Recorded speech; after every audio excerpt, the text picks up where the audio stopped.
Et avec nous en direct de Mayotte, dans la commune de Koungou, près de Mamoudzou, Baptiste Rivoire, coordinateur national des opérations à la protection civile française. Bonsoir et merci beaucoup d'être avec nous sur TV5 Monde. Quelle est la priorité 10 jours après le passage de ce cyclone dévastateur ? Alors bonsoir monsieur. Alors la priorité 10 jours après ce passage, tout d'abord c'est l'urgence sanitaire. Aujourd'hui voilà, cette phase de déblaiement, d'extraction des victimes, voilà, est déjà faite. Et maintenant qu'on est arrivé dans cette deuxième phase vraiment de prise en compte des urgences sanitaires, énormément de blessés encore sont à comptabiliser, notamment dans les bidonvilles. Par ailleurs, au vu de l'amas des déchets au niveau des bidonvilles, au vu de l'amas des déchets, l'amas des dégâts présents sur la voirie, etc., il y a tout à fait aussi le risque épidémiologique qui pourra se prononcer par la suite. C'est pourquoi nos équipes sont très actives sur le terrain à mettre en place des maraudes sanitaires pour pouvoir détecter ces urgences et pouvoir les traiter au plus vite.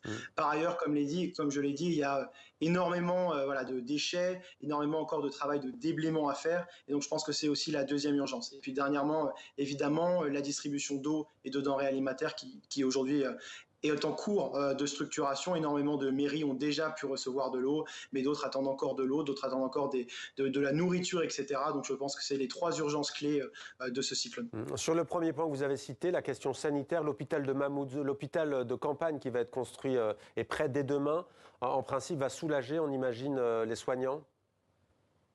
Tout à fait, il va soulager les soignés, notamment sur la partie prise en compte des urgences, des polytraumatisés, etc.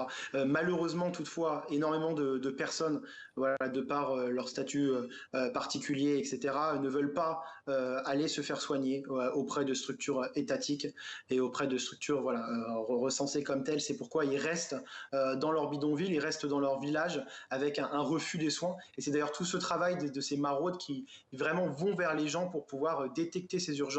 D'abord les pour ce qui est de l'urgence, pour aussi ce qui n'est pas de l'urgence, et pour les cas les plus graves, évidemment, les accompagner vers des structures hospitalières plus importantes en attendant notre propre structure hospitalière qui se construira dans les prochains jours. Quand vous dites qu'ils refusent, vous parlez des personnes en situation irrégulière sur l'île de Mayotte qui ont peur Tout d'être à fait, expulsés. exactement. Aujourd'hui, de par leur statut, et exactement, c'est d'ailleurs, ils ont refusé notamment d'aller dans des centres d'hébergement d'urgence. Et aujourd'hui, voilà, dans cette continuité-là, ils ont énormément de mal à aller se faire soigner.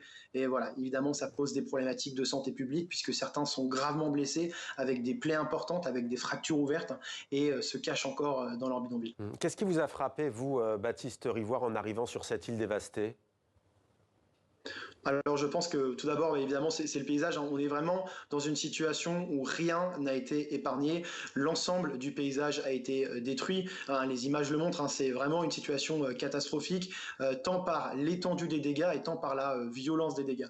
Puis par ailleurs, une autre chose, et c'est plutôt quelque chose de positif, j'oserais dire, c'est la résilience des habitants. Je le constatais encore aujourd'hui, les habitants sont déjà en train de reconstruire. Certains ont déjà fini de reconstruire leur toit, etc. Ils font donc preuve d'une résilience à toute épreuve afin voilà, de pouvoir très rapidement retourner vers une structure et une vie normale. Merci beaucoup, Baptiste Rivoire, d'avoir pris le temps de répondre à nos questions dans 64 minutes sur TV5 Monde. Un dernier mot sur